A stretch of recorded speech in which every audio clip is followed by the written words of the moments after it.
Well, it's certainly an invitation. This business of renunciation that we've been talking about, and of course, for the month, and of course, primarily, it's renunciation is involved in our daily life practice, our interface with the world, our behavior, and our habitual patterns. Some of which are wholesome and some of which are not as wholesome, and beginning to do more inquiry into that, a little bit more reflection, a little bit more contemplation, what's working and what isn't working for us so well. Are there some moves that we can make in the direction of wholesomeness, in our lives? Not because, again, somebody else says so, but because we've identified the pattern within ourselves. It may have been around for a long time. One of the patterns, and one of the emphases that we have in all of these paramis is, how are they relevant out here, and how are they relevant really in here on the cushion, inwardly. And one of the patterns that most of us experience, I would suggest that all of us experience in some way, is negative self-talk.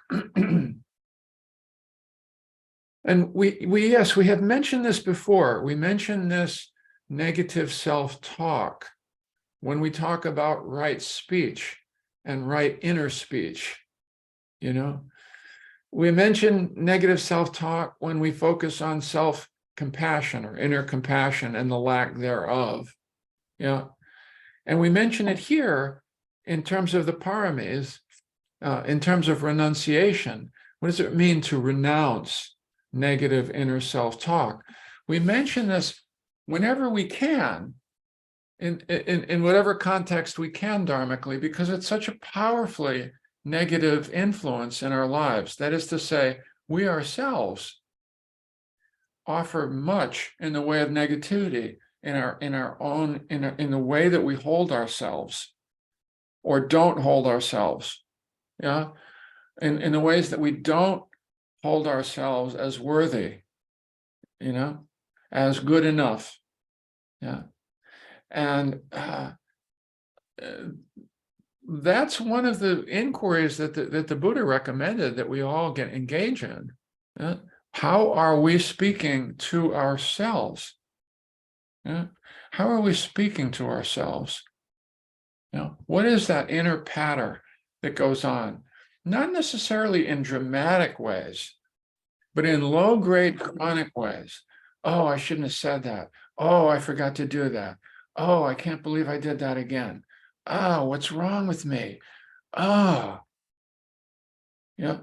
that kind of pattern. Oh, I'll do better tomorrow. Oh, should I apologize? Oh, what was I thinking? Those little comments that can just slide in without our recognizing them. Maybe we recognize them just a little bit, but if we don't bring awareness to them, then we're identified with them. Then we are subtly reinforcing that pattern. We are reinforcing that self-assessment, that negative self-assessment. I think most of us reinforce that negative self-reassessment many times every day, just in little ways. I can't believe I forgot that again. Oh, you dummy. I used to say that to myself, you dummy. What's up with that? Yeah. So part of what, as I understand this, the renouncing of negative self-talk is there are a couple of moves involved in it. The first one is noticing it. We can't do much unless we're mindful of that moment of just the little arrow of self-judgment, the little arrow of the little not enough arrow. I call it the not enough arrow that we send our way. But first of all, I have to be aware. Oh, look what I just said to myself. There it is again. when we observe it, it changes it a little bit, right? Yeah, it changes it a little bit. We have to be able to notice it. And not identify with it, basically not believe it. See that it's something that's floating by, that's a little bit held me hostage throughout my life. It's the pattern. It's the devil I know. It's one of those patterns that I know well, but I'm not taking it on to limit that, to reduce that, to not believe it, to simply not believe it. If I could have a really terrible thought about myself right now, I'm going to do it. I'm going to do it right now. I'm just going to have that thought right now, a terrible thought about myself. Okay. Oh, that was really a bad one. I'm not even going to tell you what it was. But if I don't believe it, it doesn't gain any traction at all. In fact, if I don't believe it, it's creating a new pattern of not believing the negative pattern, the negative self-talk. And no, it won't matter a lot, but if I do it 1,000 times, it will matter. So many of these things, these moves in meditation are like this. No, you're right. Just having one moment of saying, I don't believe it, is not going to be transformative in and of itself. But if I make it a new pattern, if I say, no, I'm going to begin to notice that. I would like you to notice how many times in this thing one day you can notice yourself sliding into a little moment of self-judgment. If it becomes one of those moments that is worthy of noticing, because it's the beginning of turning around that habit,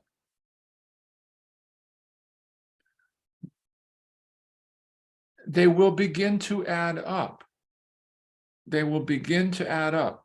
For Susan and I, we've replaced, I'm not, oh, you dummy. Oh, you forgot again. Oh, we do two things with it. We notice it when it happens, and then we'll say either to ourselves or to each other, you've heard us say this, you're still a good person, or I'm still a good person. Now that may seem childlike and even a little silly, but it's not. Because over these years and over having practiced, this is what we've practiced this for quite a while. Those little moments are not happening so often. When they are happening, we go, wow, really? I don't believe that. I'm still a good person. I just dropped the ball for a moment. Yeah, I misplaced something again, I'm misplacing. I have these crazy little, do any of you have these little crazy little reading glasses that you can buy at like every CVS or every Target or every, since I had this eye surgery, to read, I used to be able to read this, I can't read this anymore unless I have unless I hold it up like this or I have my little glasses. Well, I've misplaced my glasses again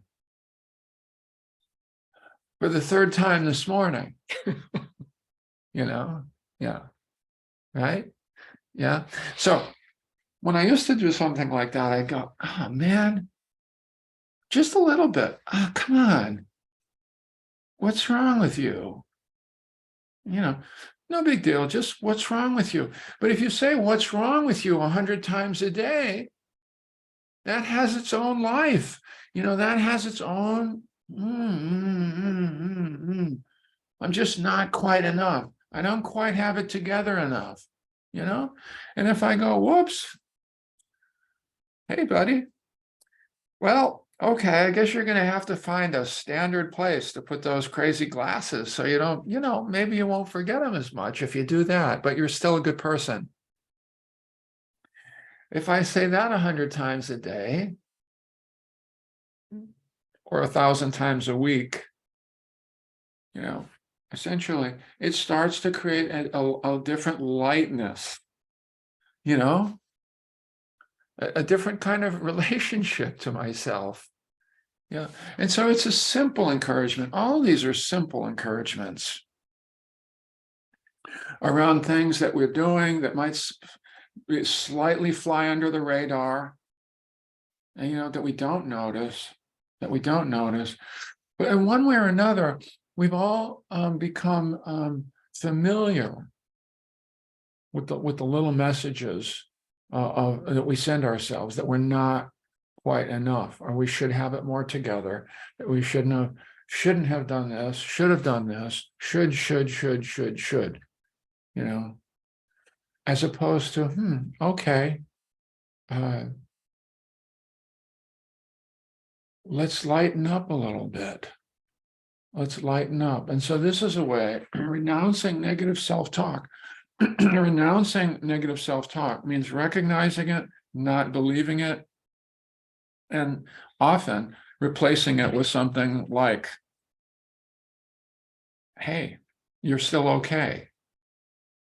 Oh, hey, you're not a bad person. You're still a good person. For me, that's what I do that many times a day now. Many times a day. Yeah, many times a day. Notice it. Wow. I almost missed that one. I almost missed that little arrow. I don't miss them so much anymore, because I realize that the way to begin to replace them, to uproot them, to begin to replace them, is to notice, not believe, and replace. Notice it, not believe it, and replace it with a nice little moment. Just simple, like, wow, okay, no problem.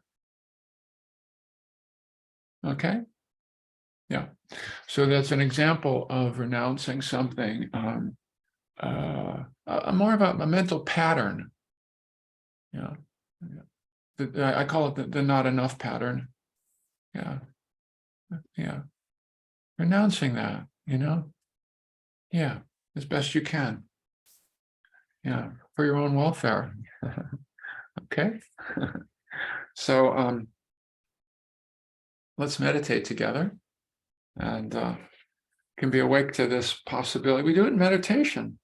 Oh, mind's wandering again. Oh, get back here. No, that's what the mind does. It wanders. When you notice, just come back nicely. Opening up the body.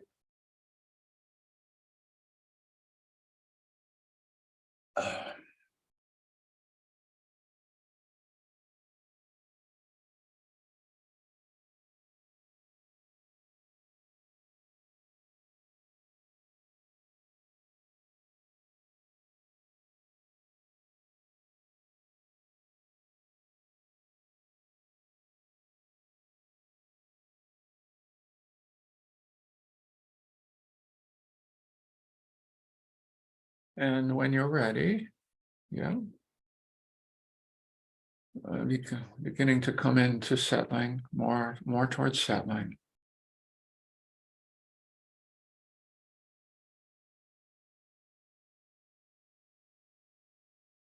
But it's really a gentle invitation here, coming towards settling. A gentle invitation.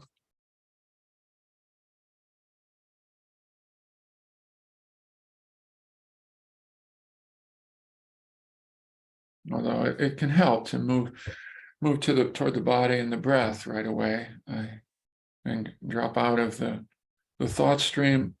We can't think ourselves into settling or relaxing. It doesn't work very well.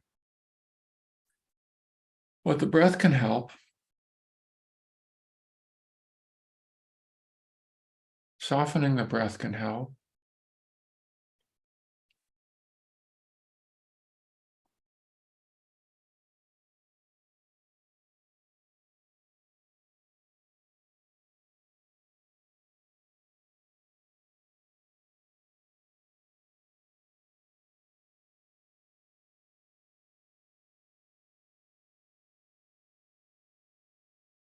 Softening the breath is possible, and it can help with the overall settling of the nervous system, of the body.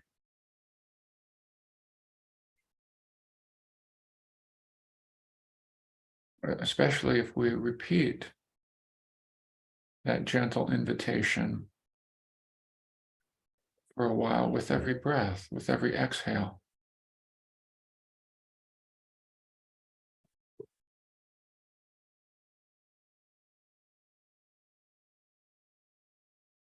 As if with each exhale here, now you're saying, they're there, they're there, again.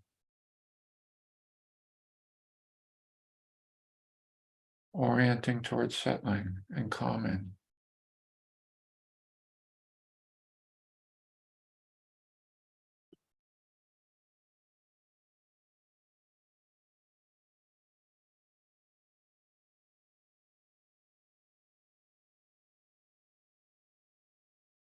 And giving yourself permission to do that. As if that were a worthwhile direction for your meditation.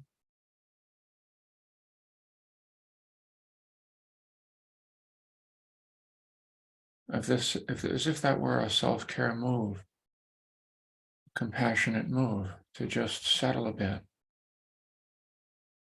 which it is.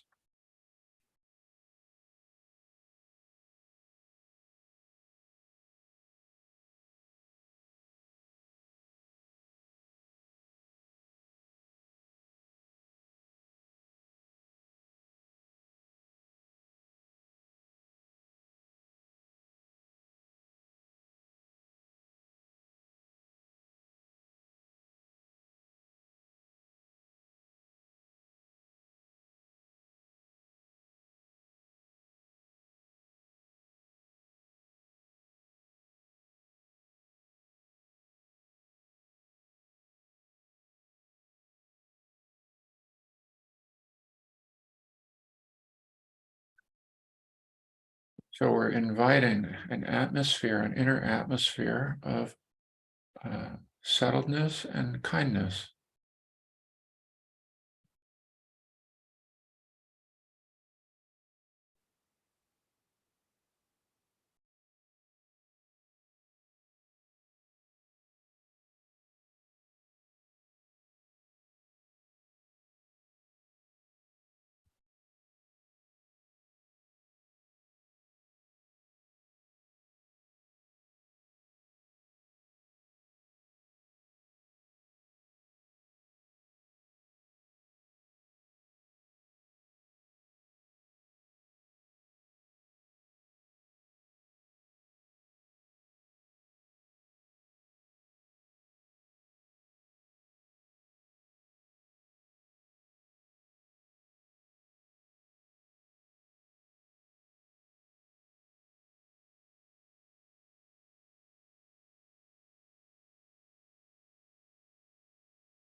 And we're promoting an atmosphere and an attitude of enoughness, as if what's going on right now is enough.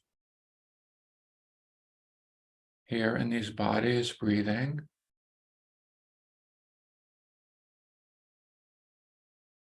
with whatever is showing up in the mind and the heart.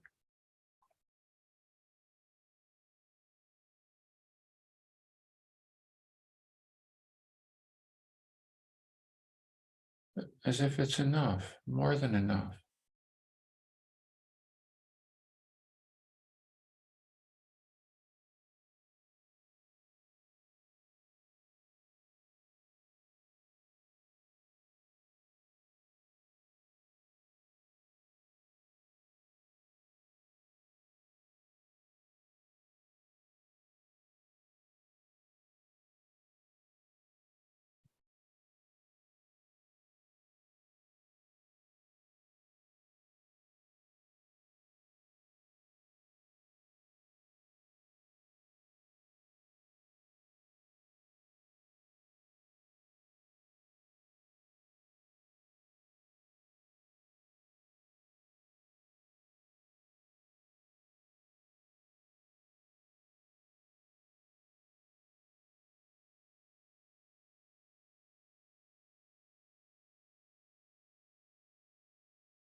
and returning when the mind wanders away.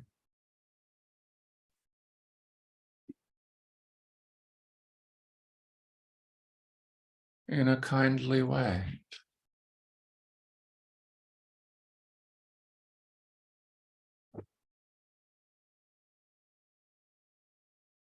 Into the present moment, to the next breath, to the more than enough next breath.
In the last few minutes of the meditation, softening